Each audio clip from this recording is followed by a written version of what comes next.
മക്കളാണോ വലുത്, സുമയാണോ വലുത്? മക്കളെ വേണം, പക്ഷെ സുമയും വേണം. ഭർത്താവ് വേണ്ട. മക്കളെ തന്നില്ലെങ്കിലോ? തന്നില്ലെങ്കിൽ അവര് വളർത്തിക്കോട്ടെ. ഞാൻ സുഖമായിട്ട് പോയി ജീവിക്കാം. മക്കള് നിങ്ങളോട് ചോദിച്ചിട്ടുണ്ടോ അമ്മ എന്തിനാ പോയ, അമ്മ ഇങ്ങനെ താമസിക്കുന്ന എന്തിനാന്നൊക്കെ ചോദിച്ചിട്ടുണ്ടോ? ഇല്ല. ആ കുഞ്ഞുങ്ങൾക്ക് ഇപ്പൊ മനസ്സിലായിട്ടില്ല. മനസ്സിലാവുമ്പോ അവര് ചോദിക്കും. എപ്പോഴും പിള്ളേരുടെ കാര്യം ചിന്തിച്ചിട്ടുണ്ടോ?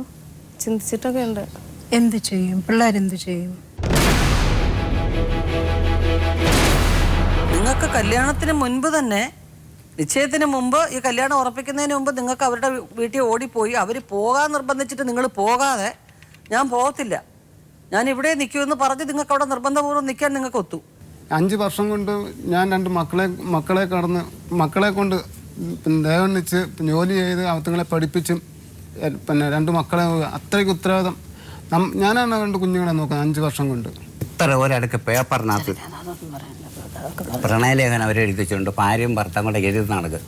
അതിൻ്റെ ഒരു ഡയറി എൻ്റെ ഇരിപ്പുണ്ട്, ഞാൻ എത്തിച്ചിട്ടുണ്ട്. അത് ഇനി ഇവിടെ വരാൻ അനുവാദം ഉണ്ടെങ്കിൽ ഞാനത് കൊണ്ടുവന്ന് വായിച്ചൊന്ന് കേൾപ്പിക്കാം. ഇവർ എഴുതുന്ന അത് കൂടാതെ വേറെ കടലാസിനകത്ത് അത് പുറത്തുനിന്ന് ആരോടും പറയാനും പിടിക്കാനും പറ്റുന്ന നല്ലത്. അച്ഛാ, ഈ എഴുത്തുകൾ കാണുന്ന ഏത് പ്രായത്തിലാ? കല്യാണത്തിന് മുമ്പാണ്. കല്യാണത്തിന് 3-5 വർഷത്തിന് മുമ്പായി, 12-13 വയസ്സ് ആ സമയത്ത്. ഇതിനെക്കാട്ടിലും ഒരു 2-3 വയസ്സ് ആ സുമയ്ക്ക് മൂപ്പുണ്ട്. അപ്പൊ അത് അന്നാണ് ഇത് അറിയുന്നത്. അത് ശാസിക്കുകയും പിടിക്കുകയൊക്കെ ചെയ്തു. ഞങ്ങൾ അറിയുന്നില്ലല്ലോ, ഈ പുറത്ത് നടക്കുന്ന സംഭവം ഞങ്ങൾ അറിയുന്നില്ല. രാവിലെ കുട്ടിയെ ജോലിക്ക് വിടുന്നു, വൈകിട്ട് കൃത്യ ടൈമിന് വരുന്നു. അപ്പൊ ഇങ്ങനെയായിരുന്നപ്പം ഞങ്ങൾ അവിടെ തിരക്കിയപ്പോൾ അവിടെ ചെല്ലുന്നില്ലെന്ന് പറഞ്ഞു. അപ്പൊ ഇതുപോലെ ഒരു കറുത്ത പെങ്കൊച്ച് വരും, ഇവിടുന്ന് വിളിച്ചോണ്ട് പോകും. ചിലപ്പം വരത്തില്ല, വീട്ടിൽ ആർക്കെങ്കിലും സുഖമില്ലെന്ന് പറഞ്ഞാൽ 2 വിളിച്ച് പോരും. ഞങ്ങൾ അറിയുന്നില്ല. വീട്ടിൽ ഫോണുണ്ട്, ലാൻഡ് ഫോണുണ്ട്, അതിൻ്റെ നമ്പർ അവിടെ കൊടുത്തിട്ടില്ല. കൊടുത്തു കഴിഞ്ഞാൽ ഞങ്ങൾ വിവരം അറിയും, അതുകൊണ്ട് കൊടുത്തില്ല. അങ്ങനെ അവർ പോയി. ഞങ്ങളാകപ്പാടെ അങ്ങ് വിഷമിച്ച് എന്തായാലും കല്യാണമൊക്കെ നിശ്ചയിച്ച് ഇദ്ദേഹത്തിൻ്റെ കൂടെ ഞങ്ങളുടെ ഒരു ബന്ധുവാണ് നിശ്ചയം നടത്താനായിട്ടെല്ലാം തന്നാങ്ങളൊപ്പിച്ച് എല്ലായിടുമൊക്കെ പറഞ്ഞ് ഒരു 2 ദിവസത്തേക്ക് മുമ്പ് ഇവരെ ഞാൻ വീട്ടിലാക്കി വെച്ച് ഞങ്ങളുടെ കൂടെ നിശ്ചയം പറയാൻ പോയിട്ട് ആൾ വീട്ടിലില്ല. ഈ പെൺകുട്ടിയുടെ വേണ്ടപ്പെട്ട ഒരു വീട്ടിലെ 2 നിലയുടെ മോളി പാവ മൂടി വെക്കുന്നതല്ല, മുകളിലിരുന്നാൽ റോഡിൽ നടക്കാൻ സംഭവങ്ങൾ അറിയാം, മൂടി പുതച്ച് റെഡിയാക്കി വെക്കുക. ഞങ്ങൾ കുട്ടികളെ അന്വേഷിച്ച് ഒരുപാട് സ്ഥലത്ത് നടന്നു. അപ്പോൾ ഈ സുമയെന്ന് പറയുന്ന കുട്ടി വേറെ ആളിനെ വിട്ടിട്ടുണ്ട് ഞങ്ങളുടെ എന്തെല്ലാം കാര്യങ്ങളുണ്ടോ അതൊക്കെ വീക്ഷിക്കാൻ. ലാസ്റ്റ് ഞങ്ങൾ പോലീസ് സ്റ്റേഷനിൽ പോകാനായിട്ട് വണ്ടി റെഡിയാക്കി വന്നപ്പം ഈ സുമയുടെ ആങ്ങളെ ജോലി കഴിഞ്ഞ് വന്ന് ഇത് ബഹളം കെട്ടുകൊണ്ട് വന്നപ്പം ഞങ്ങളങ്ങനെ ഇന്ന ആളിനെ കാണുന്നില്ല. ഉടനെ ഈ പയ്യൻ ചെന്ന് സുമയോട് പറഞ്ഞ് ഇന്നപോലെ പെശകാണ്, സ്റ്റേഷനിൽ പോകാൻ പോവാണ്, വനിതാ പോലീസ് വരും. ഇച്ചിരി കഴിഞ്ഞപ്പം ഇത് കെട്ടിടത്തിൻ്റെ മുകളിൽ നമ്മൾ തന്നെ ഇറക്കിക്കൊണ്ട് നമ്മെ കുഞ്ഞിതാണ്ടെന്നും പറഞ്ഞു. അപ്പൊ അവരുടെ വീട്ടുകാർ ഇതിനെ ഞങ്ങൾ തള്ളിയേക്കുക. അതിനെ പിന്നെ അതിന് വിവാഹം ചെയ്ത് അയച്ചു 2 കുട്ടികളുണ്ട്, ബന്ധമൊക്കെ ഒഴിഞ്ഞപ്പം പിന്നെ വേറെ കല്യാണമൊക്കെ കഴിച്ച്. അപ്പം ഇത് തന്നെ ഒരാൾ വേണമല്ലോ, അതിനാണ് ഇവരെ പിടിച്ചത്. സ്വഭാവത്തിലുള്ളൊരു കുഴപ്പമായിട്ട് കണ്ട് ഇപ്പൊ ഏതെങ്കിലും ഡോക്ടറെ കൊണ്ടൊന്ന് കാണിക്കുവോ, സൈക്കാട്രിസ്റ്റിനെ കൊണ്ട് കാണിക്കോ? നമ്മൾ പിന്നെ പറഞ്ഞു കൊടുത്ത് നോക്കി, ഗുണദോഷിച്ച് നോക്കി. നമ്മൾ വിളിച്ചുകൊണ്ട് വന്ന് ഞാൻ പറഞ്ഞില്ലേ വീട് വാടകയ്ക്കെടുത്ത് താമസിച്ച് 10 ദിവസം നിൽക്കും. അപ്പം വരുമ്പോൾ ഇവരങ്ങോട്ടും ഇങ്ങോട്ടും ഫോൺ കണക്ട് ചെയ്യും. നമുക്ക് വിളിക്കിറങ്ങാനോ മൂത്ത വിളിക്കാനോ വല്ല മറ്റു സാധനം മേടിക്കാൻ പോകണം. അപ്പോഴായിരിക്കും ഇവിടുന്ന് അങ്ങോട്ട് കണക്ട് ചെയ്യുന്നത്. ആടി അതുപോലെ നീ ഇല്ലാതെ എനിക്ക് ജീവിക്കാനൊക്കത്തില്ല. എന്നാലും ഇവരും പറയും നീ ഇല്ലാതെ എനിക്ക് ജീവിക്കാനൊക്കത്തില്ല, നീ എളുപ്പം കൂടെ വരണം. അവർ വേറെ കായംകുളത്ത് വരും, പെരുമ്പാവൂരിന്ന് കായംകുളത്തുണ്ട്. ഇവരവിടെ ചെല്ലും വണ്ടിക്ക്, 2 പേരും കൂടെ ഒറ്റ പോക്കാം. പിന്നെ നമ്മൾ വിളിച്ച് അവർ 2 സിമ്മ് മാറ്റി വിടും.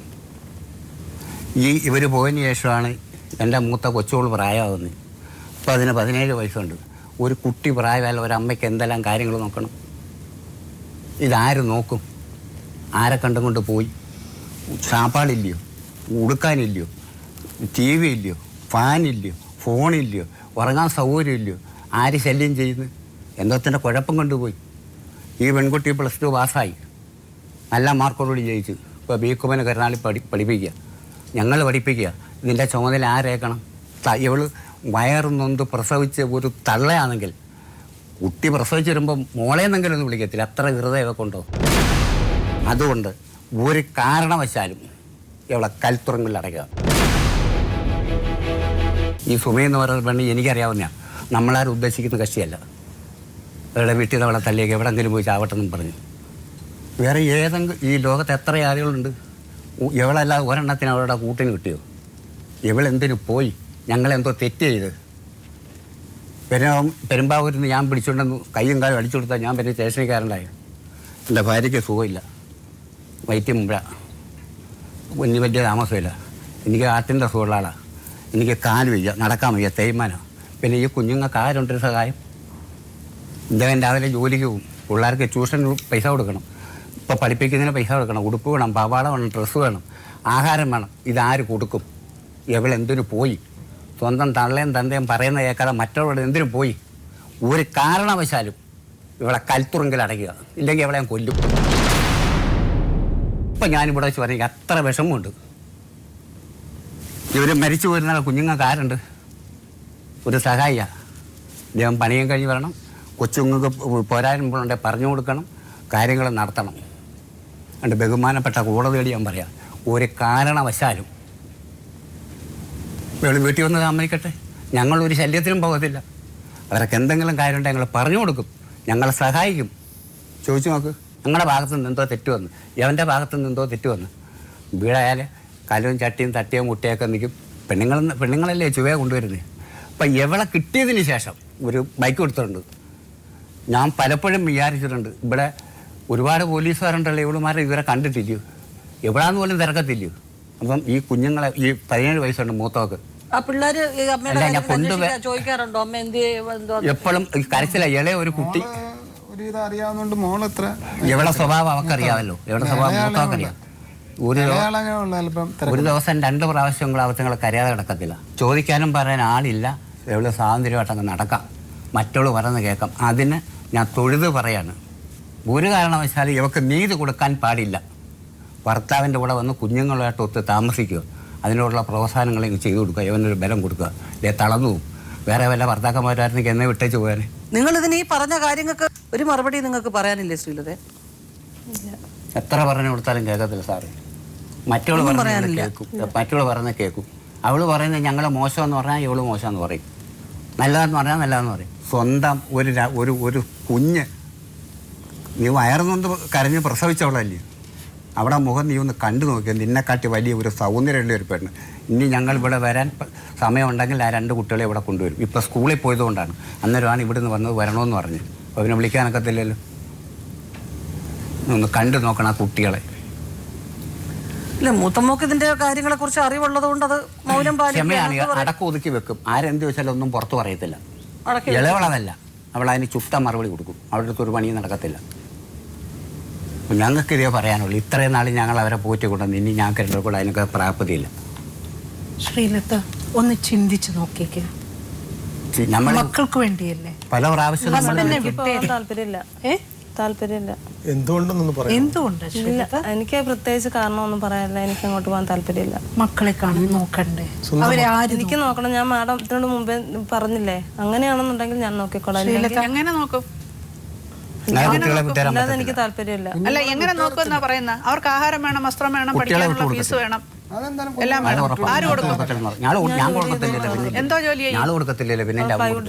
പ്ലൈവുഡ് ജോലി ചെയ്താൽ എത്ര കിട്ടും? ദിവസം 250 രൂപ. അവള് കോളേജിലല്ലേ പഠിക്കുന്ന, മൂത്ത ആള് നന്നായിട്ട് പഠിക്കുന്ന. എന്നെ കൊണ്ട് ആവുന്ന രീതിയിൽ ഞാൻ ചെയ്യാം, അത്ര എനിക്ക് പറയാൻ പറ്റും. ആരുടെ കൂടെ അവർ താമസിക്കേണ്ടത്? എന്റെ കൂടെ. നിങ്ങൾ ഭർത്താവിന്റെ ദുഃഖം കാണുന്നോ? അച്ഛന്റെ ദുഃഖം കാണുന്നോ? അമ്മയുടെ ദുഃഖം കാണുന്നോ? 2 കുഞ്ഞുങ്ങളുടെ ദുഃഖം കാണുന്നോ?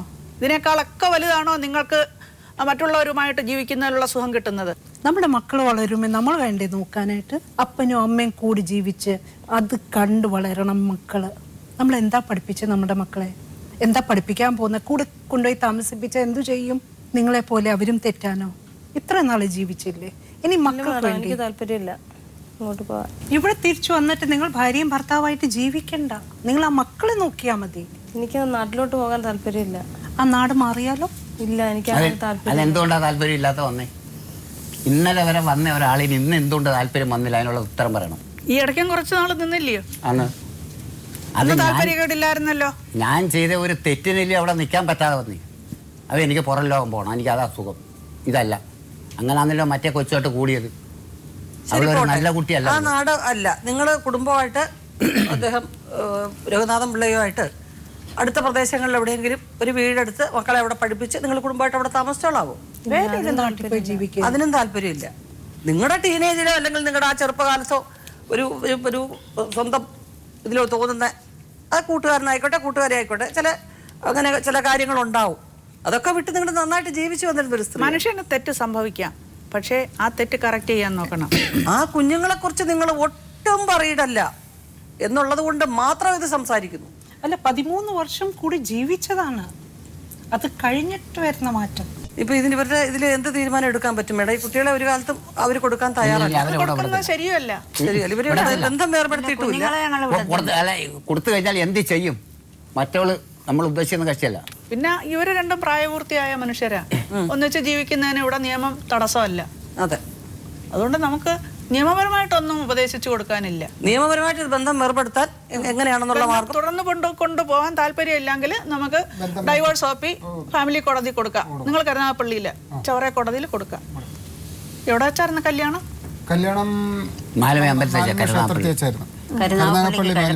ഇപ്പൊ രണ്ടുപേരും ലാസ്റ്റ് സൈഡ് ചവറ കോടതിയുടെ പരിധിയില്ല, കരുനാഗപ്പള്ളി. ഇപ്പൊ കരുനാഗപ്പള്ളി കോടതിയില് ഡൈവേഴ്സ് ഓപ്പി ഫയൽ ചെയ്യാം. വേണമെങ്കിൽ ആദ്യം കൂടെ വന്ന് താമസിക്കണമെന്നും പറഞ്ഞ് നോട്ടീസ് കൊടുക്കാം. Restitution of conjugal rights. അതിനവർ വരത്തില്ല, വരാൻ തയ്യാറുമില്ല. പിന്നെ നമുക്ക് ഡൈവോഴ്സ് ഓപ്പ് ചെയ്യാം, വിവാഹ ബന്ധം വേർപെടുത്താൻ. ഇങ്ങനെ ഒരു ഭാര്യ നിങ്ങൾക്ക് ആവശ്യമുണ്ടോ? ഇങ്ങനെ ഒരു സ്ത്രീ ആ മക്കൾക്ക് ആവശ്യമുണ്ടോ? ഇല്ല. എന്താ ഒഴിഞ്ഞാലും എവിടെങ്കിലും വെച്ച് നീ ഉണ്ടെന്ന് അറിഞ്ഞാൽ നിന്റെ 2 കാര്യം കൈ ഞാൻ വിട്ടു, ഞാൻ ജയിലോട്ട് അങ്ങ് പോകും. ഇനിയിപ്പോൾ വയസ്സുകാലത്ത് എനിക്കിപ്പോൾ ആരെയും നോക്കാനും പിടിക്കാനില്ല. ഉറപ്പാ, കുറിച്ചിട്ടോ, സമയം കുറിച്ചിട്ടോ. ഞാൻ 2 കൽപ്പിച്ചിറങ്ങിയതാ. ഞാൻ നിന്നെ എൻ്റെ ഒരു മകളെന്നുള്ള രീതിയിൽ സ്വാതന്ത്ര്യം കാണിച്ചിട്ടല്ലേ നീ വന്നേ? അല്ലെങ്കിൽ ആദ്യത്തെ ദിവസം നിന്നെ കൊണ്ടുവന്നപ്പോൾ ഞാൻ നിന്നെ കൊല്ലേണ്ടെന്നാ. ഞാൻ കൊല്ലാനിരുന്നതാ. പഞ്ചായത്ത് മെമ്പർ പേരിയാ സമ്മതിക്കാനിത്. നിന്നെ അന്ന് ഞാൻ കൊന്നേനെ. ഇപ്പം ഇവിടെ വെച്ച് പറയാം, മര്യാദയ്ക്ക് ആ കൊച്ചിൻ്റെ എവൻ്റെയും കൂടെ നീ താമസിച്ചില്ല എങ്കിൽ നീ കേരളത്തിൽ എവിടെയെങ്കിലും ഒരു കോണിലുണ്ടെങ്കിൽ നിന്നെ അവിടെ ഇട്ടിയാൻ കൊല്ലും. കൈ കാലം വെട്ടത്തേ ഉള്ളൂ. നീ അങ്ങനെ വണ്ടിയിൽ ഇനി കറങ്ങടിച്ച് ചുറ്റി മറ്റേ പോകണ്ട. അത് പ്രശ്നത്തിന് പരിഹാരമാണ്. ഇതുകൊണ്ട് പ്രയോജനമൊന്നുമില്ല മേഡം. ഇദ്ദേഹത്തിനുള്ള നിയമസഹായങ്ങൾ എന്താന്ന് വെച്ചാൽ നിങ്ങൾ ഇപ്പൊ ഡൈവോഴ്സ് ഓപ്പി ഫയൽ ചെയ്യാം. കുഞ്ഞുങ്ങളെ അങ്ങ് വിട്ടുകൊടുക്കത്തില്ല. അങ്ങനെയുള്ള ജീവിതം വേണ്ട. ആ കുഞ്ഞുങ്ങളെ എന്തെങ്കിലും കാണണമെന്ന് ആഗ്രഹിക്കുന്നുണ്ടോ? എന്തിനാ കാണുന്നത്? അല്ലെ, ഏത് ബന്ധത്തിലാ? ആ കുഞ്ഞുങ്ങൾ എൻ്റെ മക്കളാന്നൊരു കരുണയുണ്ടെങ്കിൽ നിങ്ങൾ അവിടെ കൂടെ പോയി താമസിച്ച് അവർക്ക് വേണ്ടുന്ന സഹായങ്ങൾ ചെയ്തു കൊടുക്കും. കൊച്ചിൻ്റെ കൂടെ വരുത്തില്ല. കൊച്ചിൻ്റെ കൂടെ നീ വരുത്തില്ല. എന്നെ അവളെ നീ കൊലക്ക് കൊടുക്കും. നീ കുറിച്ചിട്ടോ. നീ എവിടെ നിന്നിരുന്നാലും നിന്റെ മറ്റവളെ കൊന്നേച്ച് നിന്നെ കൊല്ലിക്കാൻ. എനിക്കിനി ഈ 2 കുഞ്ഞുങ്ങളെ, കൊച്ചുമക്കളെ എനിക്ക് കൊണ്ടുപോകത്തക്ക പ്രാപ്തിയില്ല. തള്ള ജീവിച്ചിരിക്കുമെന്ന് എനിക്ക് തോന്നുന്നില്ല. മരുന്നിൻ്റെ പുറത്തിരിക്കുക. ഞാനതുപോലെ തന്നെ. പിന്നെ പോയിട്ട് നിന്റെ സഹായം ഇത് എത്ര നാളുകൊണ്ട് പറഞ്ഞു തരുന്നു നീ കേൾക്കത്തില്ലെന്ന് പറഞ്ഞാൽ. സുമ നിന്റെ ആരാ? അച്ഛനാണോ അമ്മയാണോ? അത് കളക്ടറാണോ? നീ എന്തോ പി ആണോ അവിടെ? നിനക്ക് എത്ര ഔദ്യോഗിക പദവി എന്തോ അവർക്ക്? നിന്നെ കുഞ്ഞുനാളെ ഇത്രയും തെക്കും ഭാഗത്ത് നിന്ന് ഞാൻ വേങ്ങര കൊണ്ടുവന്ന് ഇത്രയും നിന്നെ പ്രാപ്തയാക്കി പഠിപ്പിച്ച് പ്രാപ്തയാക്കി എടുത്ത് നിന്നെ ഞാൻ ഒരു ജോലിക്ക് വിട്ടെൻ്റെ കൂലിയില്ലേ നീ ഇപ്പം തന്നത്? വേറെ ലോകത്ത് ഏതെല്ലാം സൈസിൽ എത്രയോ പെമ്പിള്ളാരുണ്ടായിരുന്നു, അവർക്കാർക്കും നിന്നെ കിട്ടിയില്ല. നീ ഒരു ഭർത്താവ് വേറെ തന്നെ അവിടെ പറഞ്ഞതായിരുന്നു. ഈ 2 കുഞ്ഞുങ്ങളെ ഞങ്ങളെ 3 പേരെ നീ ക്രൂശിക്കുക. നിന്നെ വെറുതെ വിടുമെന്ന് തീരുമാനിക്കണ്ട. കോടതി എന്നെ ശിക്ഷിച്ചാലും ശരി തന്നെ നിന്നെ അങ്ങനെ സൂഹിക്കാൻ ഞാൻ വിടത്തില്ല. നിന്റെ മനസ്സെന്തുവാ ഞാൻ അറിയാൻ വേണ്ടി ചോദിക്കുക. നിന്നെ കല്യാണം കഴിച്ചിട്ട് നിനക്ക് വല്ലതും തരാൻ ഉണ്ടോ? തരാമെന്ന് ഞങ്ങൾ പറഞ്ഞിട്ട് വല്ലതും ഉണ്ടോ? 10 സെൻറ്റ് വസ്തു കിടന്ന് വിറ്റല്ലേ നിന്നെ ഒരു ഇതിൽ അവിടെ അയച്ചത്. നിനക്കെന്ത് സഹായമോ ദുഃഖങ്ങളോ വന്നാലും ഞങ്ങൾ അറിഞ്ഞാൽ അത് പങ്കെടുക്കുകയുള്ളൂ. ഞാൻ ചെയ്ത ഒരു സ്നേഹമല്ലോടി. എൻ്റെ ഒരു മകളെ നാട്ടിൽ നിൻ്റെ അന്ന് നിന്നെ കോട്ടയത്തിട്ട് പെരുമ്പാവൂർ പ്രൈവറ്റ് സ്റ്റാൻഡിട്ട് നിന്നെ കൈക്ക് കല്യാണം വെട്ടേണ്ടെന്നില്ലയോ? വെട്ടിയാൽ എന്നെ ഈശ്വരൻ ശിക്ഷിക്കുക. അതുകൊണ്ടാണ് ഞാനത് ചെയ്യാത്തത്. പക്ഷേ ഇപ്പം എനിക്കിത് ആവശ്യമാണ്. ഇനി ശിക്ഷിക്കത്തൊന്നുമില്ല.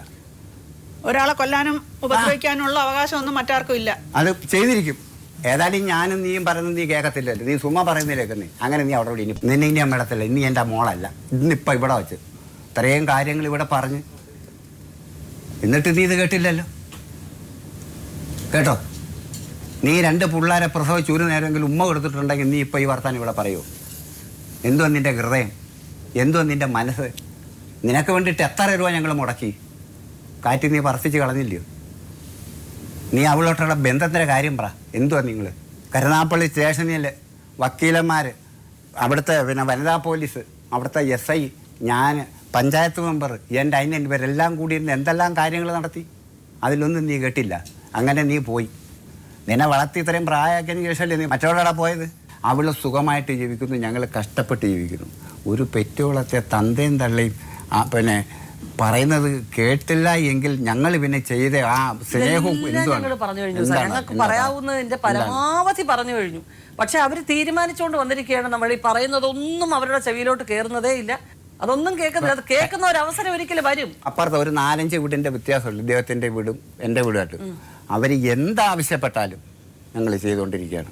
പിന്നെ എന്തിനാ ഈ സ്ഥലം വിട്ടു പോയത്? അപ്പം വേറൊരു സ്ത്രീയെ കിട്ടിയപ്പം ഇദ്ദേഹം മോശം, ഞങ്ങൾ മോശം, നാട്ടുകാർ മോശം.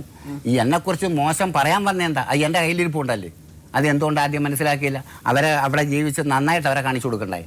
അതിനുള്ള എത്രയോ ചാൻസ് വീട് വാടകയ്ക്ക് എടുത്ത് കൊടുത്തല്ലോ, ചോദിച്ചു നോക്കിയട്ടെ. അല്ല, എല്ലാം പറഞ്ഞു, അതെല്ലാം ഓക്കെയാണ്. പക്ഷെ അൾട്ടിമേറ്റ് ആയിട്ട് അവർക്ക് ഇങ്ങനെ ഒരു ജീവിതം. കരുനാഗപ്പള്ളി പോയി ബാഗ് മേടിച്ചു, ഞാനങ്ങ് മുൻസീറ്റിലിരുന്നു, ഇവർ പുറയിലിരുന്നു. ബാഗ് എൻ്റെ തന്നു. എന്താ എൻ്റെ തന്നെ? ആൾ കൂടുതലല്ലേ, ഇത് അച്ഛൻ വെച്ചു. അപ്പം എനിക്കറിയാം ഇത് പോവെന്നുള്ള എനിക്കറിയാം. ഇങ്ങനെ കണ്ണ് വെച്ചോണ്ടിരിക്കുക. ഊച്ചമ്പല വണ്ടി വിടാറായപ്പം ഭയങ്കര ആൾ ഒരു 5:30 വണ്ടിക്ക് അവിടെ നിങ്ങൾ വരുന്നത് പോയി. എനിക്ക് വേണമെങ്കിൽ അടുത്ത പോലീസ് നിൽപ്പുണ്ട്, അവരെ പറഞ്ഞിട്ട് പിടിച്ച് ഉപദ്രവിക്കാം, അടിക്കാം. ഞാനതൊന്നും ഞാൻ ചെയ്തില്ല.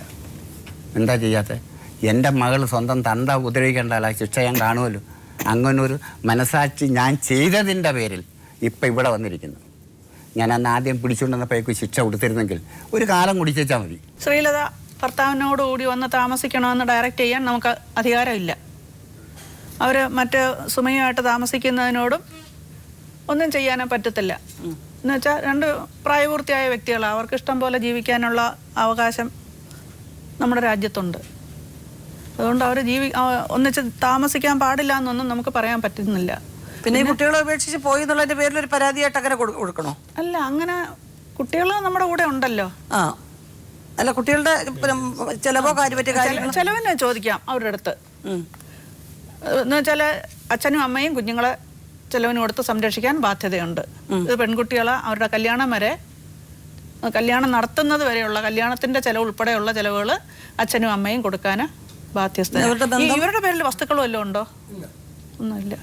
ഈ ബന്ധം വേർപെടുത്തുന്നതിന് നമ്മൾ ഫാമിലി കോടതിയിൽ, കുടുംബ കോടതിയിൽ കേസ് കൊടുക്കാം. എന്ന് വെച്ചാൽ അവര് നിങ്ങളെ ഉപേക്ഷിച്ച് പോയിരിക്കുക. അങ്ങനെ തന്നെയാണ് വേണ്ടത്. അത് തന്നെയാണ് കാരണം. എന്തിനാ അവർക്ക് വേണ്ടാത്ത ബന്ധം നിങ്ങൾക്ക് ബന്ധം വേർപെടുത്തണം. മാത്രമല്ല, നാളെ ഇവർക്ക് സാമ്പത്തികമായിട്ട് പല പ്രശ്നങ്ങളും വരുമ്പോ ഇത് അനാവശ്യമായിട്ടുള്ള ക്ലെയിമിങ്ങിന് പിന്നെ വരികയും ചെയ്യും. ബന്ധം നിലനിൽക്കുന്നിടത്തോളം കാലം വേർപെടുത്തണം. അതെന്തോരം വേണം. ഭാര്യ എന്നുള്ള സ്റ്റാറ്റസ് ഒന്നും നിലനിൽക്കും. നമ്മുടെ മക്കളെ എന്നെ വേണ്ടാത്ത സ്ഥിതിക്ക് പിന്നെ ബന്ധം വിട്ടോണ്ടിരുന്നോണ്ട് യാതൊരു ഗുണവും ഉണ്ടാവുന്നില്ല. നമ്മൾ പറയുന്ന ഒന്നും ബ്രെയിൻ ആക്സെപ്റ്റ് ചെയ്യുന്നില്ല. വേർപെടുത്തണം. പിന്നെ മറ്റ് അതെല്ലാം കോടതി വഴി. അതത്രേ ഉള്ളൂ, അല്ലാതെ വേറെ റെമഡീസ് ഒന്നുമില്ല. ഇത് ഇങ്ങനെ ഒരു അവസാനമാണ് ഈ ഒരു കഥയിൽ ഉണ്ടാവുന്നത്. പരമാവധി ശ്രമിച്ചു നോക്കി. ആ മക്കളെക്കുറിച്ച് ഓർത്ത് വലിയ വേദനയുണ്ട്. പക്ഷെ അവർ പക്വതയിലേക്ക് എത്തുകയാണ്. അവർ മനസ്സിലാക്കും എങ്ങനെ ഒരു സ്ത്രീ പാടില്ല എന്നതിന് നമുക്ക് ഉദാഹരണങ്ങൾ വേണമല്ലോ. അങ്ങനെ കണക്കാക്കിയാൽ മതി. ആ കുഞ്ഞുങ്ങൾക്ക് നല്ല ഭാവി ഉണ്ടാവും. അവർ ഭാഗ്യം ചെയ്തവരാണ്. കാരണം അച്ഛനും അപ്പൂപ്പനും അമ്മൂമ്മയും ഒക്കെ നല്ല മനുഷ്യർ, ആ കുഞ്ഞുങ്ങളെ അങ്ങേയറ്റം സ്നേഹിക്കുന്നവർ. ഞാൻ മറ്റു രീതിയിൽ സാമ്പത്തികമായിട്ടുള്ള പരാധീനതകളൊന്നും ഉണ്ടാകാതെ അദ്ദേഹത്തിന് നല്ല ആരോഗ്യം കൊടുക്കട്ടെ. രഘുനാഥൻ പിള്ളയ്ക്ക് നല്ല ആരോഗ്യം കൊടുക്കട്ടെ. അതുപോലെ മുത്തശ്ശനും മുത്തശ്ശിയും അവർ കുറെ കൂടെ ദീർഘായുസായിട്ട് അവർ ജീവിക്കട്ടെ. ആ കുഞ്ഞുങ്ങൾക്കൊരു പക്വത എത്തുന്നത് വരെ നിർത്തുകയാണ്. വീണ്ടും കാണാം മറ്റൊരു കഥയിലൂടെ. ജീവിതം സാക്ഷി ഇവിടെ നിർത്തുന്നു.